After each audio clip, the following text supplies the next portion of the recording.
Financial briefing for Friday, July 10th, 2020.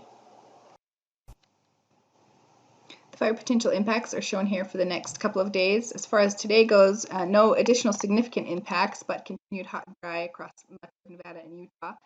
On Saturday, we'll see some wind move into far western Nevada and the southern tip of the Great Basin. We'll also see a little bit of moisture move up into mainly southern and eastern Utah for some isolated, generally dry thunderstorms. Here we are looking, these thunderstorms will be rather isolated. So we're not looking for a huge outbreak in thunderstorm activity, but definitely something of concern after this recent hot and dry period.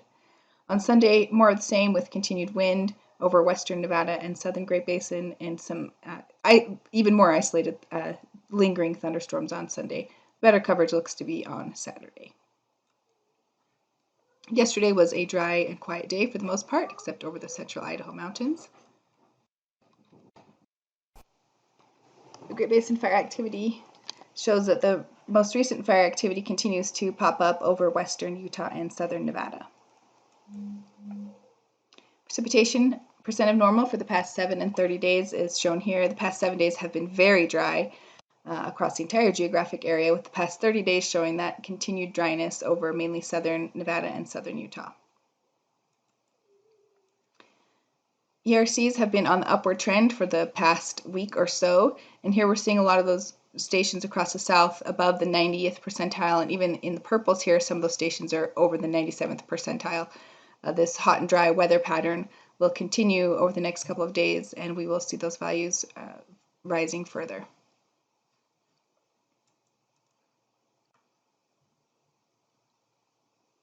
A closer look at these ERCs for northwest Utah and west central Utah shows those values above normal for the northwest and much above normal for west central and southwest Utah, and just about to hit the historical maximums for the time of year there in that west central Utah. This morning's satellite imagery is showing a broad area of high pressure located over the southern plains and the southwest.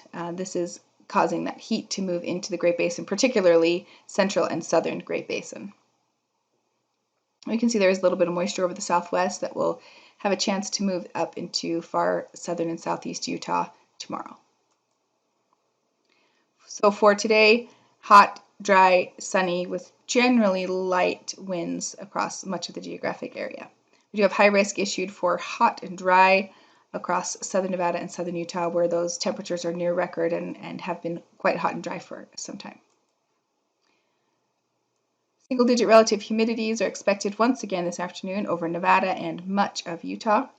And here on the right, we're looking at wind speeds for this afternoon. Pretty light across much of the area. We do have some higher winds there in eastern Idaho and western Wyoming, but then also over the southern Great Basin, but still below red flag criteria, looking at 15 to 20 knots there. On Saturday, the high pressure moves a little bit further northward, and that will allow some moisture to squeak up into southern and eastern Utah. So we do have high risk issued for where we think we'll see those thunderstorms on Saturday, mainly over the higher elevations and far southern Utah. Continued high risk for the hot and dry conditions that will be persisting into Saturday across the south as well. On Saturday, we'll also begin to see some winds pick up over far western Nevada and maybe increase just a bit across the south, but still below any kind of a red flag threshold. Just showing here a forecast from the Weather Service where they're expecting those thunderstorms to develop on Saturday.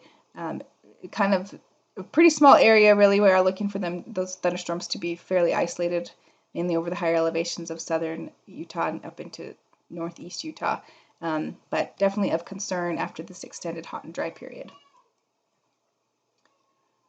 On Sunday, a little trough begins to move through the Pacific Northwest and will increase winds a bit more across western Nevada and then portions of the south central Great Basin. So we do have high risk western Nevada for wind and these two PSAs right here in southeast Nevada and southwest Utah. Elsewhere, the brown high risk or the orange high risk is for that continued hot temperatures, another wind there on the higher elevations of southern Nevada. And then continued high risk for lightning over southern and southeast Utah. Still on the isolated side, not looking for a huge outbreak, but definitely wanted to highlight it here. Relative humidity still remains quite low on Sunday in Nevada, coming up just a bit over the higher elevations in Utah with that increased cloud cover and some isolated thunderstorms. And then the winds pick up also on Sunday. We can see now we're looking at 20-25 knots there in western Nevada and southern Nevada and southwest Utah as well. So a pretty good day Sunday for the heat, the wind, and some continued lightning activity. Everyday precipitation totals are shown here. Very dry across most of the area, but we do see a small signal for some of those chances of some thunderstorm activity and some light precip there in southern Utah. On Monday, that trough scoots across the northern Rockies and will drop temperatures down a bit as we head into the first of the week. As that trough moves through, winds will pick up across the southern Great Basin. We do have high risk issued for most of southern Nevada and southern Utah for those increased winds.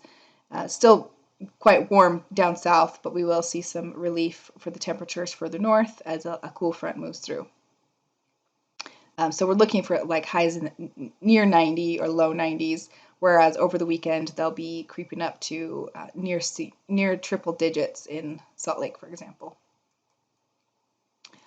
On Tuesday, the winds die down as that trough moves off to the east, and temperatures will still be seasonal, but still very warm.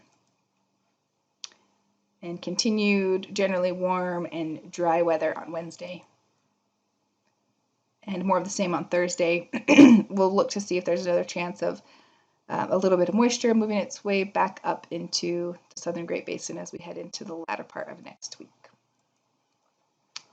7-day precip totals shown here, really just highlighting that precip that we're expecting mainly Saturday, Sunday, and possibly into Monday, but mostly just Saturday and Sunday there. The extended forecast from the Climate Prediction Center continues to show below normal temperatures across the northwest and northern Rockies, signaling that we'll continue to see these low pressure systems move through, which means more wind for the southern Great Basin and a continued dry pattern, especially across Utah, where we would normally see the monsoons beginning to move in. We're still not really seeing that deeper moisture come in the forecast. This concludes today's fire briefing. Please check back tomorrow for the latest updates.